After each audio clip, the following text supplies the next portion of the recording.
What's going on, guys? Welcome back to the channel. In this video, I want to talk about how Ubisoft is stupid.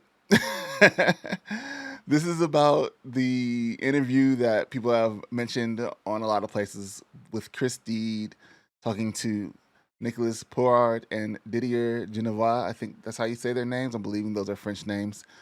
About NFTs and Ubisoft Quartz. I'm not going to go over the whole interview, but I will have a link in the description. There was really just one part in here that I wanted to talk about, keeping this video hopefully kind of short.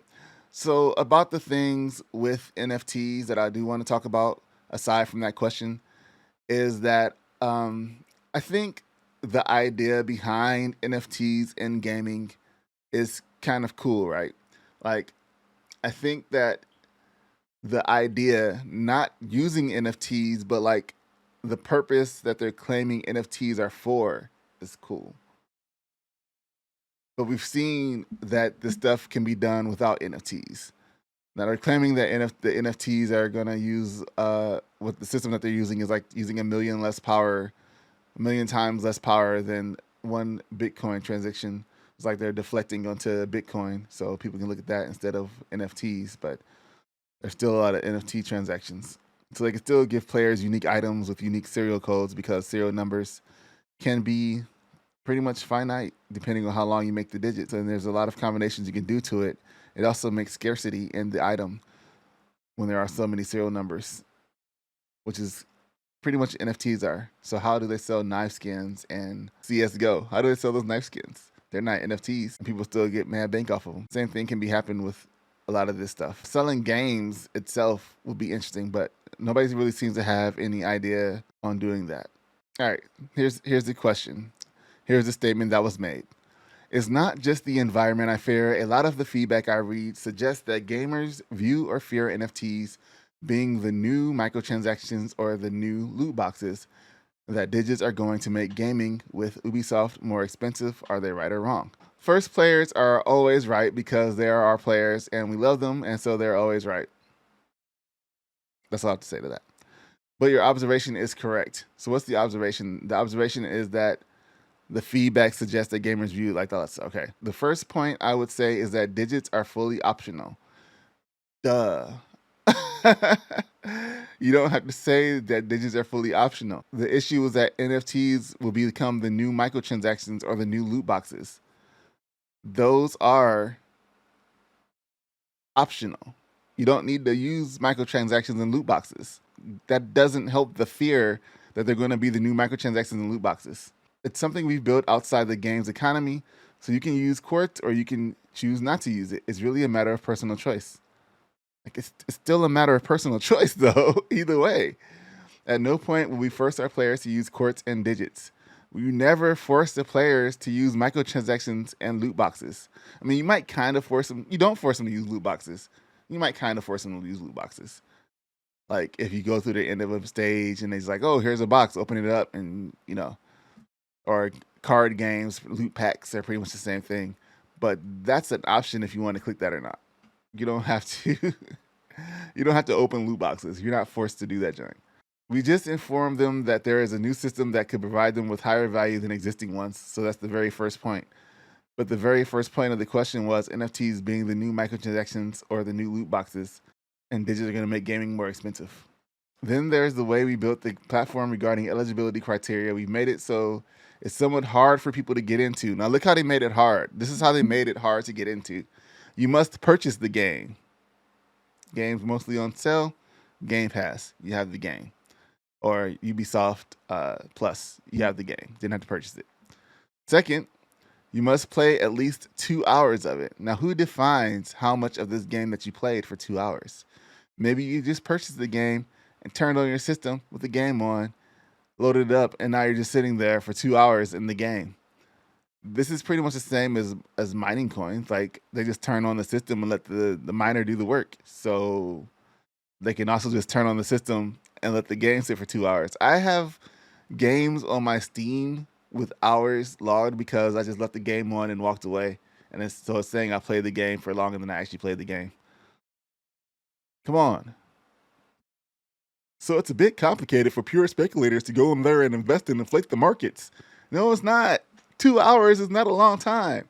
They turn it on, they go watch Netflix, they come back, they can do the court stuff. It's easier. It's actually easier than any other thing.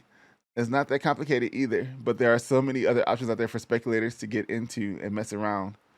We think, and the first fears we have corroborate our expectation that Quartz is primarily for our players. It's what we're seeing when we look at data. So when they're talking about Quartz being primarily for their players, the first game that they had Quartz come out on was for Breakpoint. Breakpoint came out, what, in 2006, 16, 18? Breakpoint came out 2019. So the first time they had Quartz happen was for Breakpoint. They required it's more than 2 hours. It was like 200 hours of playtime already. But if you had Breakpoint already, you've already played those hours. Therefore, it wasn't that hard for those guys to get into. It was hard for the guys that didn't have Breakpoint already to get into because they had to go back and play the game for a long time. But they didn't have the time to do it because the drops were like boom, boom, boom right after they announced them. So you already had to have the time put into Breakpoint to get those drops. But nobody's really playing Breakpoint like that because Breakpoint didn't really get that high reviews and it's kind of trash. So only a few people got the NFTs from Breakpoint, but they aren't going to be worth anything because those don't travel to other games and nobody's playing Breakpoint.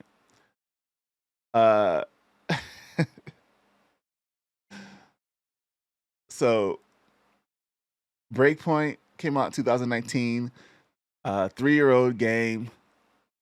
Of course, you're going to see gamers already getting primarily for the players because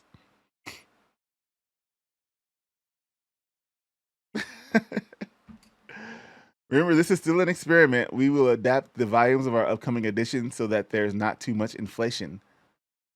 What? Our main concern is to make sure that even on a secondary market, prices do not go too high so that it's still accessible to regular players. Regular players wouldn't, but it's...